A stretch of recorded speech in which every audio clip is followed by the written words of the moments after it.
Dan saya membiasakan untuk mengajak teman-teman memulai dengan mendoakan orang-orang sekitaran kita, keluarga termasuk kita. Karena doa itu insya Allah senantiasa memberikan kelapangan-kelapangan dan kemuliaan. Tidak ada rugi dalam doa. Pasti dijawab oleh Allah Subhanahu wa taala. Itu janji Allah di Quran surah kedua Al-Baqarah ayat 186. Paling kiri sebelah bawah di mushaf. Allah katakan, wa idza sa'alaka 'ibadi 'anni fa inni qarib. Kalau hambaku sedang mencari-cari aku, katakan padanya aku dekat. Biasanya kalau orang cari Allah kan motifnya dua. Kalau bukan ingin tobat, atau yang kedua dia punya kebutuhan yang dimintakan kepada Allah. Dua itu. Kata Allah, katakan padanya, Allah berikan harapan. Gak usah lelah mencari, aku dekat. Ini bahasa indah ya. Bukan hanya dalam bahasa Arab, tapi dalam ilmu psikologi pun memberikan harapan yang kuat. Anda bertanya, Ustadz di mana?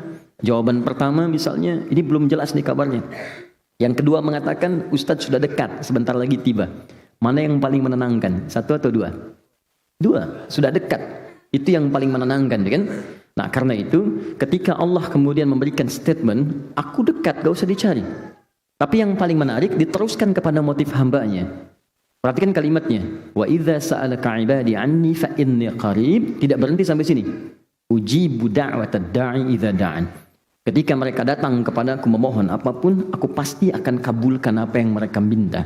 Sepanjang itu mengandung nilai kebaikan untuk dunia akhiratnya. Maka saya mohon kepada teman-teman sekalian, isi, jangan sampai ada sehari kita tidak berdoa pada Allah Subhanahu wa taala.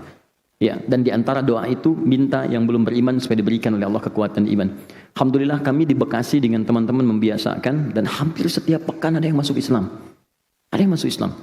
Ada yang mantan preman, ada yang mantan pembunuh, ada yang mantan penjudi, ada yang biasa-biasa, tapi kita bahagia gitu.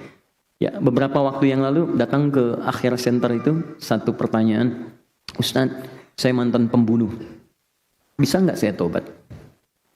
Saya katakan selamat. Allah sangat mencintai pelaku maksiat yang mau tobat dibandingkan orang soleh yang tidak pernah merasa salah. Lalu saya sampaikan Quran surah kedua di akhir ayat 222. Innallaha yuhibbut tawwabin. Allah cinta orang tobat. Dan Anda sekarang sedang dicintai oleh Allah. Saya pun belum tentu bisa mendapatkan status itu. Jadi ketika Allah menanamkan cintanya, ambil itu. Karena tidak semua hamba bisa mendapatkan kesempatan itu. Maka dia terima tawaran kami itu, dia ambil kesempatan itu.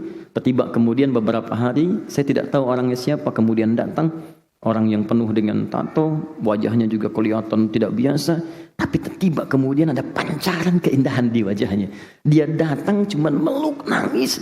Setelah itu pamit pulang. Tapi dalam hatinya saya melihat ada janji untuk menjadi hamba yang lebih baik daripada sebelumnya. Setiap kita tidak pernah ada orang yang suci. Semua manusia pasti punya latar belakang yang pernah berbuat salah. Dan harapan itu dibuka oleh Allah untuk kembali menjadi baik.